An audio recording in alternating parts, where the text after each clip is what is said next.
కళ్యాణలక్ష్మి, షాదీ ముబారక్ పథకాలపై దాఖలైన పిటిషన్లపై విచారణ సందర్భంగా తెలంగాణ హైకోర్టు సంచలన వ్యాఖ్యలు చేసింది. చట్టబద్ధత లేని పథకాల కోసం ప్రజాధనాన్ని ఎలా వృధా చేస్తారని ప్రభుత్వాన్ని ప్రశ్నించింది. ప్రభుత్వ రంగ సంస్థలను ముందుగా లాభాల బాట పట్టించి ఆ తర్వాత వచ్చే ఆదాయంతో ఎటువంటి ఉచిత పథకాలకు నిధులు ఖర్చు చేయవచ్చు కదా అని ధర్మాసనం అభిప్రాయపడింది. మరోవైపు భూసేకరణ బాధితులకు సరైన న్యాయం జరగక వారు నిత్యం కోర్టుల చుట్టూ తిరుగుతున్నారు అని, ఏ విషయంలో ప్రభుత్వం ఏం చర్యలు తీసుకుంటుందో స్పష్టం చేయాలని ఉన్నత న్యాయస్థానం ఆదేశించింది.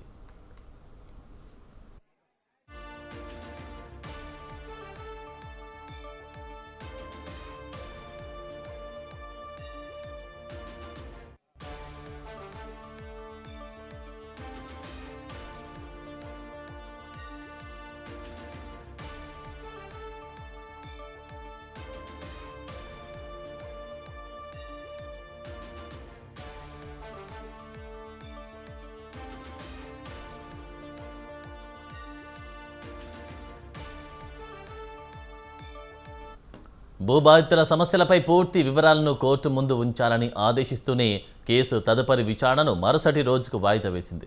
కాగా నిరుపేద మహిళా సంక్షేమం కోసం అమలు చేస్తున్న కళ్యాణలక్ష్మి, షాదీ ముబారక్ పథకాలపై ఉన్న స్టేను తక్షణమే ఎత్తేయాలని ప్రభుత్వం తరపు న్యాయవాదులు హైకోర్టుకు విజ్ఞప్తి చేశారు. ఈ పథకాల లబ్ధీలకు ఇబ్బంది కలగకుండా చూడాలని కూడా కోరిన నేపథ్యంలో హైకోర్టు నిర్ణయంపై సర్వత్రా ఉత్కంఠ నెలకొంది.